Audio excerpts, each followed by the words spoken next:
An attack jet from the Cold War that the Air Force tried to retire before it ever saw combat, destroyed more tanks than any aircraft in history, shot down 2 helicopters with a cannon, and flew home with damage that would have killed any other airplane, while the Pentagon spent decades trying to replace it with machines that couldn't do its job.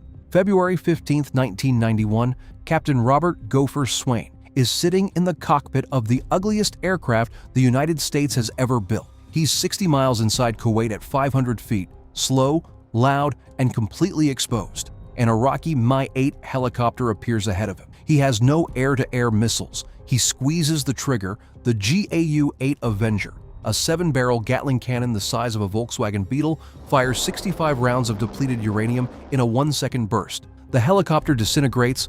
First air-to-air gun kill of the entire war. First combat kill in the A-10's history. This is the story of the A-10 Thunderbolt II, a plane the Air Force never wanted, a plane so ugly its own crews called it the Warthog, and the plane whose sound, that deep, unmistakable brrr of 3,900 rounds per minute, meant one thing to every soldier pinned down in the desert: someone's about to ruin the enemy's day. Here's what shouldn't make sense.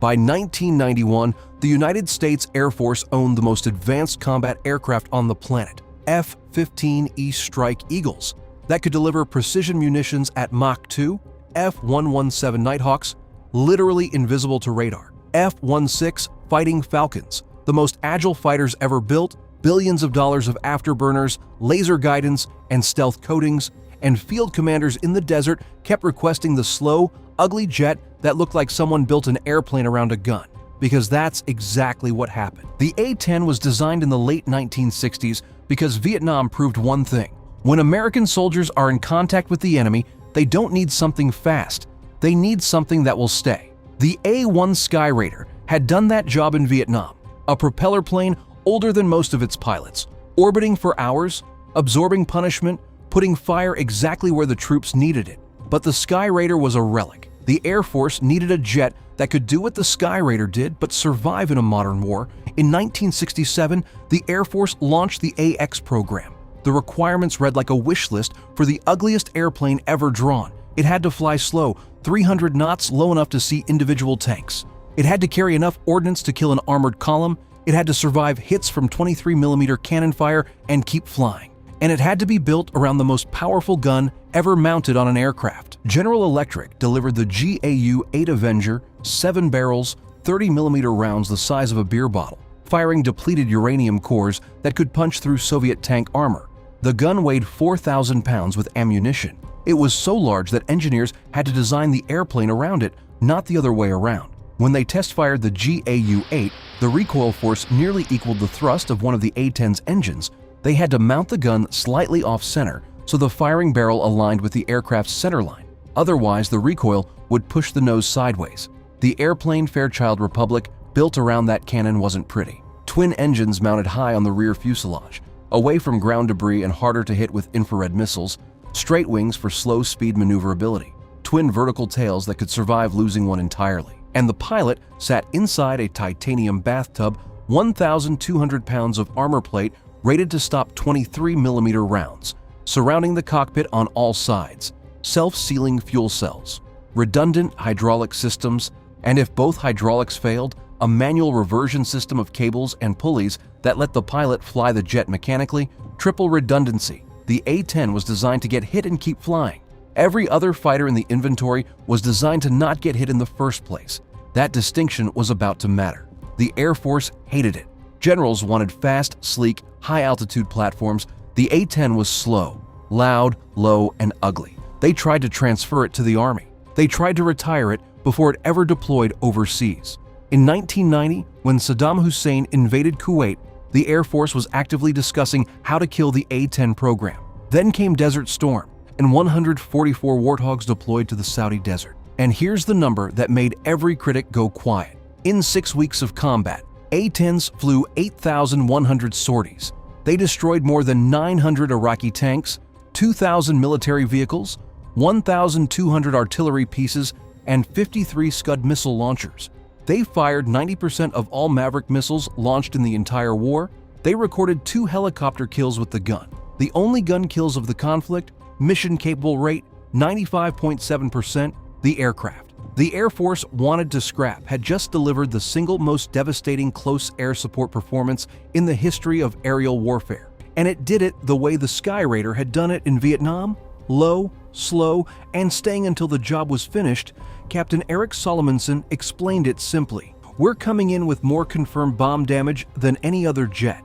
A lot of jets fly faster, a lot higher, but they don't drop nearly as much and they can't hang out in the target area as long as we can. But that story makes you nod.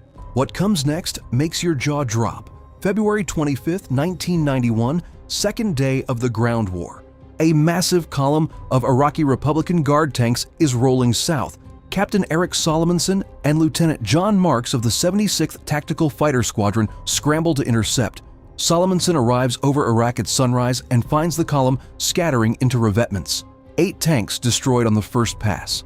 Solomonson looked back at the burning armor, ammunition cooking off in furious sprays, and thought, for an A-10 pilot, it doesn't get any better than this. They landed at a forward operating location to rearm. An operations officer ran out and shouted, "Get saddled up again. Go!" Marines needed help southwest of Kuwait City. 2 AV-8B Harriers had already been shot down.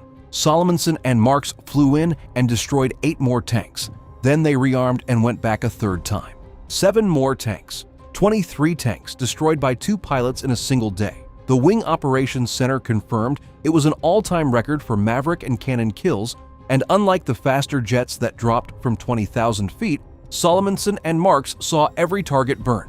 They reported only confirmed kills, vehicles they personally watched explode or catch fire. As Marks later described, we used Kentucky windage, eyeball targeting, steep dive angles, close-range passes. We rarely missed. Now here's what the Iraqis experienced on the receiving end of that. According to an Iraqi captain captured on February 24, 1991, the single most recognizable and feared aircraft at low level was the A-10. Not just the attack itself, the bombing run evoked terror, but the aircraft's ability to loiter around a target area before striking caused additional anxiety because the soldiers never knew who would be hit next. Iraqi troops gave it a name. They called it the Cross of Death because of its shape when viewed head-on, the straight wings forming a cross against the sky. And the sound, that sound, the GAU-8, fires so fast that individual rounds are supersonic, traveling faster than the speed of sound. The bullets arrive before the noise does. The first thing you hear is the impact, metal shredding, the ground erupting, then a half second later, the brrr reaches you. A deep, ripping growl that doesn't sound like gunfire at all.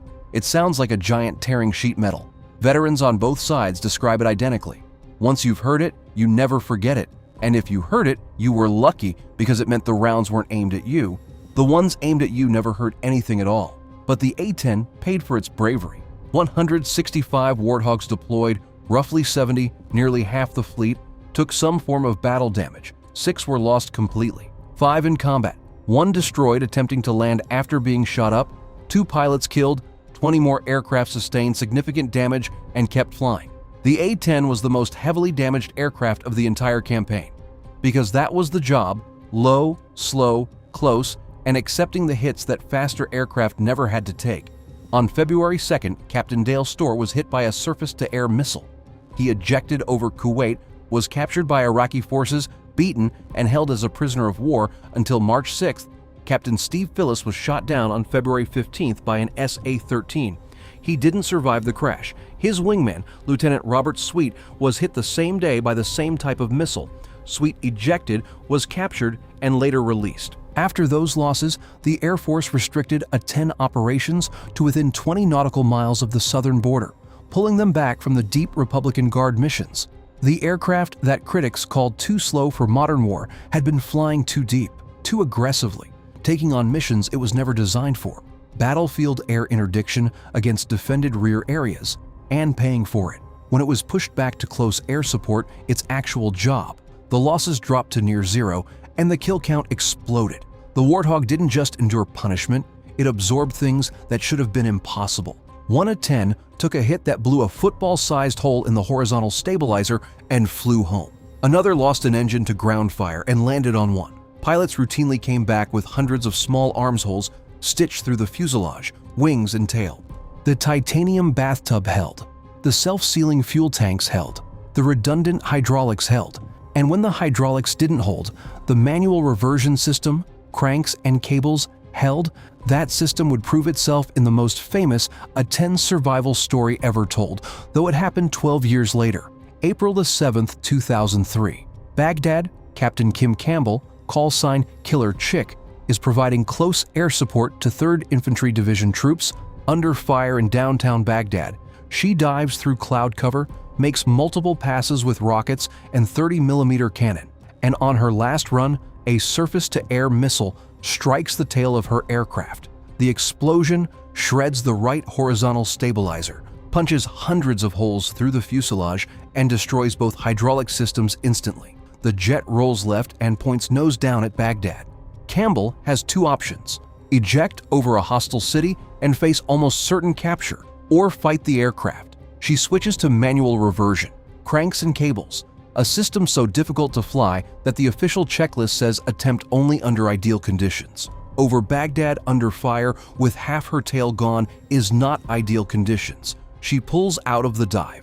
Her flight lead, Lieutenant Colonel Rick Turner, flies alongside and reports the damage. Hundreds of holes, a football-sized gap in the stabilizer. They discuss ejecting. Campbell says, "No, I had no doubt I was going to land that airplane." She flies the crippled Warthog for an hour back to base in Kuwait on cables and pulleys. The crash recovery team is waiting. She puts it down on 3 wheels. Textbook. Lieutenant Colonel Mike Millen, Chief of Safety, watched her touch down. "Kim landed that jet with no hydraulics better than I land the A-10 every day with all systems operational." Campbell received the Distinguished Flying Cross. The next morning, she was back in the air, flying a search and rescue mission over Baghdad. The airplane that the Air Force tried to kill before it ever flew combat had just proved again that nothing else in the inventory could do what it did: stay low, stay slow, take the hits, and bring its pilot home, and the Pentagon never stopped trying to retire it. After Desert Storm, they tried. After Kosovo, they tried. After Iraq and Afghanistan, they tried again. Every time, the same pattern: close air support isn't a priority. The A-10 is too slow, too vulnerable, too specialized. Then a war starts, soldiers need help, and the Warthog is the only thing that shows up and stays. The F-35 was supposed to replace it, a $1.7 trillion program designed to do everything: air-to-air, strike, electronic warfare, close air support. The A-10 community has a saying about that. The F-35 can do everything. It just can't do any of it as well as the airplane it's replacing. You can't fly an F-35 at 300 knots, 100 feet off the deck, taking 23mm hits for 4 hours. You can't fire 1,170 rounds of depleted uranium from a 7-barrel cannon through its nose. You can't land it on a damaged highway and rearm it with a truck. The A-10 was built to be ugly, slow, loud, and unkillable. Everything the modern Air Force finds embarrassing, and everything a soldier lying in a ditch under fire finds beautiful. The Air Force plans to retire the last A-10s by 2029, over 50 years of service. 8,100 sorties in Desert Storm alone, over 900 tanks, 2 helicopter kills with a gun, pilots who flew home on cables because the airplane refused to let them die, and Iraqi soldiers who heard that sound, that brrr-tee, that deep ripping growl from something they couldn't outrun and couldn't kill, and called it the Cross of Death. Captain Solomonson, who destroyed 23 tanks in a single day, said it best: "A lot of jets fly faster, a lot higher, but they don't drop nearly as much and they can't stay as long as we can." In 2029, the Air Force will retire the last Warthog, and the soldiers it protected will lose the only aircraft in the inventory that was built from the first bolt to do one thing: save the guy on the ground. Nobody has built a replacement 50 years after it first flew. They still haven't figured out how.